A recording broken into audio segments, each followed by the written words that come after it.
Welcome to Marketplace with Charles, where dreams are turned into reality. Marketplace is brought to you by Art of Skincare, the company that brings out the beauty in you, as well as Gwisa Lodge, from deep in the heart of Mabalingwe Nature Reserve, where you sleep, dream, and wake up with the Big Five. I am Charles Ngobeni. On Marketplace, we empower and equip you with tools that you need to achieve entrepreneurial dreams. Each week we bring you insights from experts in different fields of business, from men and women of faith. On today's program, we meet Professor Ladzani from the University of South Africa. What a great professor. He offers, amongst other things, research and tuition to both postgraduate students and non-formal short learning programs to UNISA students. As a program leader for short courses in SMME management, he is passionate about entrepreneurship and SMME skills development. A shortage of employable skills is central to the scourge of poverty that is prevalent in South Africa and the rest of African continent today. It is not enough to have knowledge. The knowledge must be put to the test. My guest is here to awaken our consciousness on the value of entrepreneurship as a means of economic development and poverty alleviation. Help me welcome, wherever you will be watching this episode from, our great professor, Professor Ladzani. Prof, welcome to Marketplace with Charles. Thank you, Charles, for having me in your program and to all your viewers. I must be honest with you. I am humbled to have you gracing our studios, because you are not just an ordinary person. You are a professor, you are a pastor, you are a great man of God. I have known you from the early days of Tefluop, where you were taking care of us as students. You know, up to this day, you have maintained the integrity. What can you say, just one word about integrity? Because whenever I see you as symbol of integrity. What has got integrity to do with entrepreneurship? Well, without being religious, is the fear of the Lord. That's what makes one to be honest and a person of integrity. Awesome. Awesome. I love that. Today's episode, we're going to talk about entrepreneurship. Do you mind to explain to the whole world, because the whole world is watching now, what is entrepreneurship in simple layman's term? Thank you again. Entrepreneurship can simply be described as a process of creating something of value from practically nothing in the midst of uncertainty and risk. One can even add at a profit. And I can unpack that to all our viewers, that when we talk about a process, you have to have steps. The beginning, going through all the steps to where you finally create that something that is of value. And then what do we mean by create? In other words, something that has not existed before. And that does not come cheap. You have to find out what is it that the market needs that will add value.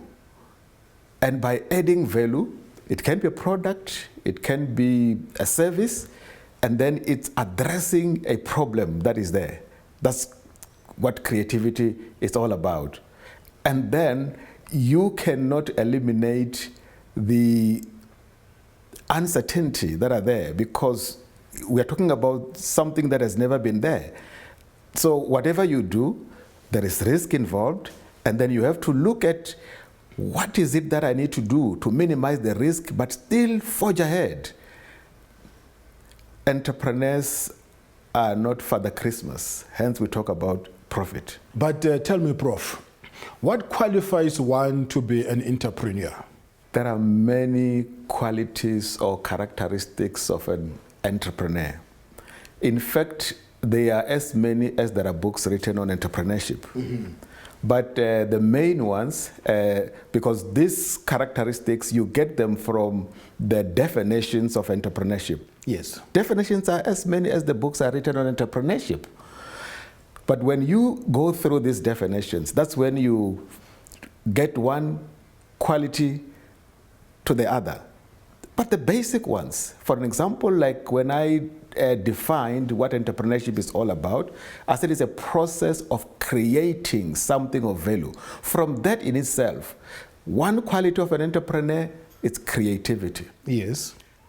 Creativity, as I tried to explain earlier on, you start something that has never been done before, and that doesn't come cheap. That's the quality, creativity. In other words, you could go all out to find out, how do I solve this problem? I don't want to go to what is currently happening in our nation and globally about the COVID-19. But we need entrepreneurs who will create a vaccine for that. Yes. That's the first quality that I thought I should just demonstrate. As I said, there are so many. The second one is innovation. When you have created this thing or this product, or you came up with this service, how do you innovate? How do you package it in such a way that it will be unique and it will attract the attention of the consumers? That's innovation. We could go on and on. Then let's go to commitment and determination. That's another characteristic of an entrepreneur. Yes. If you are not committed to what you're doing, if you are not determined, forget about success. How do we see that you are committed? You will spend so many hours studying and reasoning on how you could be successful, and even consulting people that could assist you to be successful. It doesn't come cheap. You sacrifice your sleep, you sacrifice your time for doing many other things because you are focused, you have a goal, you want to be successful, and it's not a matter of luck. It means you spend more time going through what will make you to be successful. So are you suggesting that I need to be educated to be an entrepreneur? Thank you for that question. Yes. But then I must explain what it means to be educated. Yes. It doesn't mean getting one degree after the other until they feel a thermometer. You could be having a matric or a senior certificate, but you educate yourself, self-education. What I call, you grow horizontally in knowledge. In terms of you study more on what you have started in business so that you know what is the market reacting on the type of business that you have. You could read magazines, there are business magazines, you could read books, you could read articles, both nationally and internationally, to check what are the challenges that are there and how other entrepreneurs or business people overcame those challenges. And then by that, you are growing horizontally. You could even surpass somebody with many degrees as an entrepreneur. By the way, the entrepreneur does not come because you are above average in terms of your knowledge or in terms of your capability. It only emanates from how determined you are to succeed. Hence, you find there are business people and entrepreneurs that have hardly a degree, but they are making it in business. It's because of their commitment to want to excel. If I were to ask you, Prof, can anyone be an entrepreneur? Or is everyone living on this world has a capacity to be an entrepreneur? There is what we call myth and facts in entrepreneurship. The myth is you are born an entrepreneur. It's not a fact. And the fact is, you could be having some qualities of entrepreneurship in you, but you have to develop to be an entrepreneur. In other words, anybody can be an entrepreneur. I'll give an example. If you find yourself in a situation where you are surrounded by hardships, and you want to get out of that situation, and you are not lazy to think, how can I get out of this situation? You will finally come up with something that will make you start a business. And when you start that business, you will be so determined that I don't want to continue to be in this situation where I am ever lacking. There's something that I need to do to succeed in that. And there are people who have started that way. Well, viewers out there, you heard it from the professor. You don't have to be afraid to start small. Johannesburg didn't start like as it is today. It started as only one shop. Today, we're talking of Johannesburg as a city. Start small, start from where you are with what you have. Well, after the break, I'm still going to integrate the professor because he is the professor of entrepreneurship and we need him to dish out some more. See you later. Join Marketplace with Charles on an 11-day tour of the Holy Land. Take the route Israel traveled to the Promised Land, cross over the Red Sea, and float on the Dead Seas, the lowest point on earth with amazing healing properties. Experience the vibe of Jericho and cruise on the Sea of Galilee to Capernaum, the hometown of Jesus. Visit the pools of Bethesda, Nazareth, Bethlehem, and many more. Walk where Jesus walked and see the Bible come alive. If beautiful memories and an enriched spirit is what you are looking for, then join us in taking Jesus to the marketplace. For more information, call us on +27 72 123 0078 or email israel@artofskincare.co.za. Welcome to Marketplace with Charles. I am still sitting here with my professor, my dear friend, Professor Watson Ladzani from UNISA. Prof, I love your definition of entrepreneurship and the way you're explaining everything. And I want to believe that entrepreneurship helps the nation. But there is someone out there who is sitting there. He wants to start a small business. What is the best way to start a business? Before you start a business, you should have a notion. That is just a thought of wanting to start something, but it has got all the flaws. And then from a notion, you now have ideas. And ideas are like dreams. We all dream in life, but not all dreams come true. You should dream in such a way that you have to say, I must wake up now and start to do something. That's why many people are keeping on dreaming and their dreams are not coming to pass. Okay. And then how do you wake up? It's when you are having all these dreams and you start screening these dreams until you come up with an opportunity. A business opportunity, it's not like any other dream. A business opportunity, it's that which will be feasible, that which is viable, that which, when you implement it, you know it will be a successful business or an entrepreneurial business. You see, from your statement, I picked up that the opportunity of a lifetime lies within the lifetime of that opportunity. But having said that, I heard you once, you said great leaders are not self-made. You need someone to stretch you. You need a mentor. Can you elaborate on that? It is so true that we need stretchers in this life. If you think you are self-made, you do not go very far in life, because there will always be greater people than yourself. And if you could identify someone greater than you in terms of the knowledge, in terms of the businesses that is having and how impactful are those businesses, and you familiarize yourself with that person and you learn from such a person, then you will find yourself that when you think you have arrived, you haven't.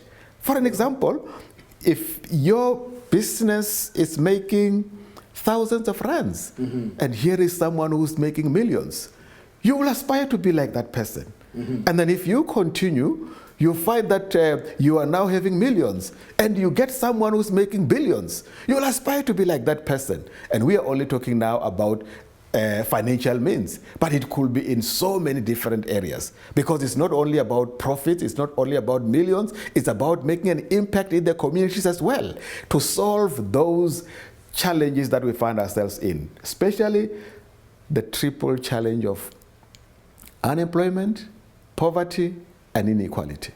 You see, Prof, we have got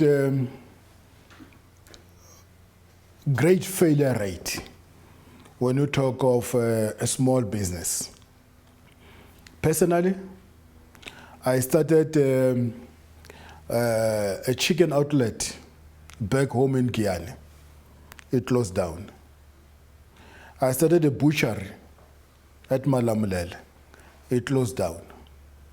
I had my first wimpy restaurant in Hillbrow. Well, by God's grace, I relocated to Park Station. I had another wimpy restaurant in Braamfontein.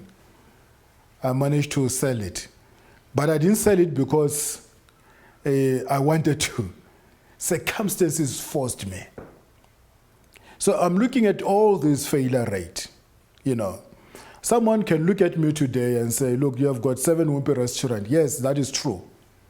Can look at me, you have got so many transportation business. Yes, that is true. You have got so many lodges. Yes, that is true. You have got so many mining ventures. Yes, it is that true. I've got all these great businesses now. But I'm looking back and say, if I had a mentor, I wouldn't have failed right from the beginning. Would you agree with me? Well, I agree with you on the issue of the failure rate. It is very high. In fact, research says every 10 businesses that are started, half of them will end up failing. That is 50% failure rate. And some researchers go to an extent of saying even up to 80% failure rates. But when we read books on businesses and entrepreneurship, we realize that a bigger percentage of failure rate of small businesses, it's alluded to management. There are many business people who may be having a passion, but they haven't developed much in how to manage their businesses. And then we can, categorize the management that we're talking about. It could be, how do you manage your resources? Resources in terms of how do you manage your finances? When money comes into the business, it's not profit. It has to take care of the overheads. How do you manage your human resources? How do you employ the people? And how do you train those people in terms of customer relations? Many businesses suffer from poor customer relations. How do you manage your finances in terms of record keeping, apart from just managing the inflow of money, but also or the use of whatever comes into the business? There are many areas of management that's why the highest percentage of failure rate is on the management side. But it needs great discipline to do that.